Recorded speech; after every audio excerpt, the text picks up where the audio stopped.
Hey, what's up, everybody? Welcome to another edition of Wade Watches. I'm Wade. Welcome to another amazing, awesome, fresh out of the movie theater review. Where today I just got through watching Final Destination Bloodlines because I figured before I watch Tom Cruise seemingly try to welcome death next week, let me watch a bunch of people try and avoid death this week, because variety is the spice of life. But honestly, in all seriousness, this is my introduction to the Final Destination franchise. Haven't seen any of the other previous movies in this franchise. But what hooked me, what got me to, go to the theater today to check this out, even though I'm not at all familiar with the franchise, is that, that premise of someone trying to avoid the fate of death is as old as time. We've seen it a bajillion times before. I've seen a couple of Twilight Zone episodes recently that dealt with that.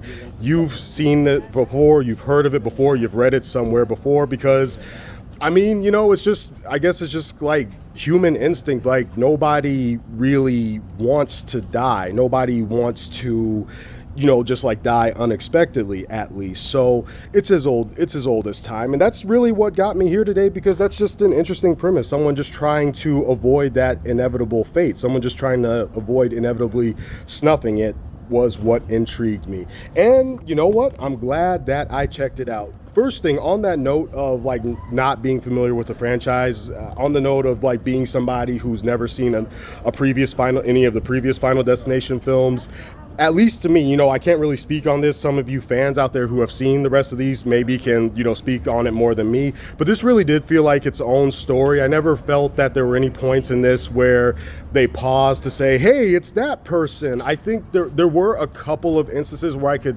kind of tell that, they were doing a couple of throwbacks, but it never compromised the overall story, which did feel like a self-contained, unique story. But again, not 100% on that, because I haven't seen any of the other movies. And maybe someone in this cast was a returning character. I would have no idea of knowing, but it really didn't feel like that, and I was able to follow along just fine, is what I'm saying. So I'm thankful for that.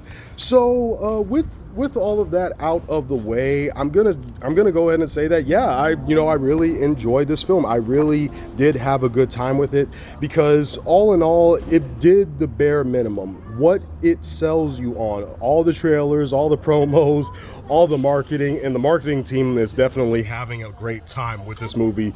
If you haven't already, check out the 4DX promo for this movie. Like the 4DX theater, that's kind of like a movie theater roller coaster, like an immersive experience. Check out that promo. It had me dying, man. So the marketing team is definitely having a good time promoting this movie. I love that. But it really does deliver on that. And with something like this, with something pretty much letting me know right off the bat, just going by the trailers, that the standout character is not going to be any of the human characters, it's going to be death itself, I am very satisfied. And yeah, like when the deaths happened, they were gruesome, they were very morbid, and yet they were entertaining and kind of funny. Unlike the monkey, which kind of tried to do something similar a couple of months ago. I would say that what this improves upon over the monkey is that it really doesn't try to sideline what you really hope to see, to try and give you more of a character-based story, a character-based drama with characters who in that movie, like Jesus Christ, in that movie, they were nothing but cliches, man. So unlike with the monkey, it doesn't try and sideline you or bait and switch you. This is about people dying through and through. So that's a vast improvement over the monkey.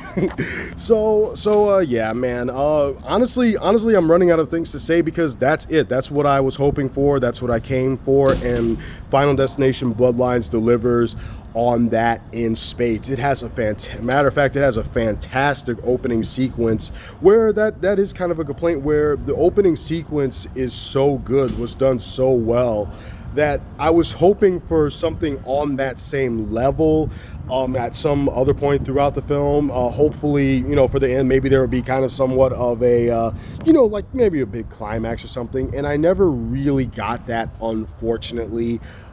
until the very end, where they do something that I didn't expect. And of course I'm not going to say what it is, but they did get me at the very end. I kind of changed my opinion a little bit. I was kind of like, well, you did do that, but still, nonetheless, that is one of the letdowns, that there really wasn't anything on the same level as the fantastic opening in that movie. And that's just me, you know, like when you watch a movie that has such a great opening sequence and nothing else in the film quite tops that, it is kind of like, oh, you know, can I see more of that, please? So that's just me.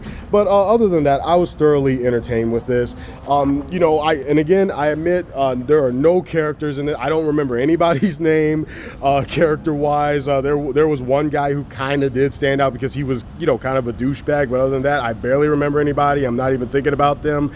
I'm thinking about the deaths themselves, and that is fine. Final Destination gets a pass on the character development because it's not about that, it's about death itself.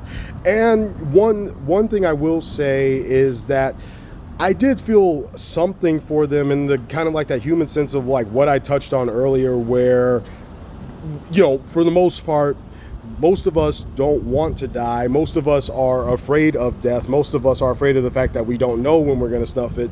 So I will say, just in that basic human regard, I did kind of get a sense of like, you know, well, this really sucks for you guys. You have to fight death itself and you're trying to evade death itself. That sucks. And that would definitely, you know, be a bad day for me. That would definitely be unnerving. So on that basic human level, yeah, like I did kind of feel some empathy for them in that regard. But outside of that, no real standout performances here, no real memorable characters. You know, there's no, unlike The Surfer, they don't have Nick Cage here. So yeah, but that's not what I was looking for from this. I have to emphasize that. I have to stress that. You know, some films sell you on a novelty, just a novelty alone, and you know, in that regard, if they're able to deliver on said novelty, if they're able to you know, like just deliver when you actually see the film, that's all right by me. You get a pass, and this film gets a pass for not having the best character development in the world, because I really did enjoy the deaths here. So wrapping it up, I'm going to go ahead and give Final Destination Bloodlines a 7.5 out of 10, because like I've been saying this entire time, nothing save for what you came to see really stands out about this film. No standout characters, no standout performances, nothing that even really took me by surprise. While it's not as corny as The Monkey, I felt like a bit more tension could have been utilized here, because there were points where it felt like, you know, they wanted to maybe be a little bit more tense with this, or get a little bit dark with this, but they never really did. And I think that really would have made this work a little bit better if, you know, maybe they had like darkened it up a little bit, because it's like you're trying to escape death itself. That is pretty morbid when you come to think about it, considering the fact that nobody is immortal, you know. So I really wish that they would have darkened that element up a bit, but nonetheless, I still had a good time with Final Destination Bloodlines.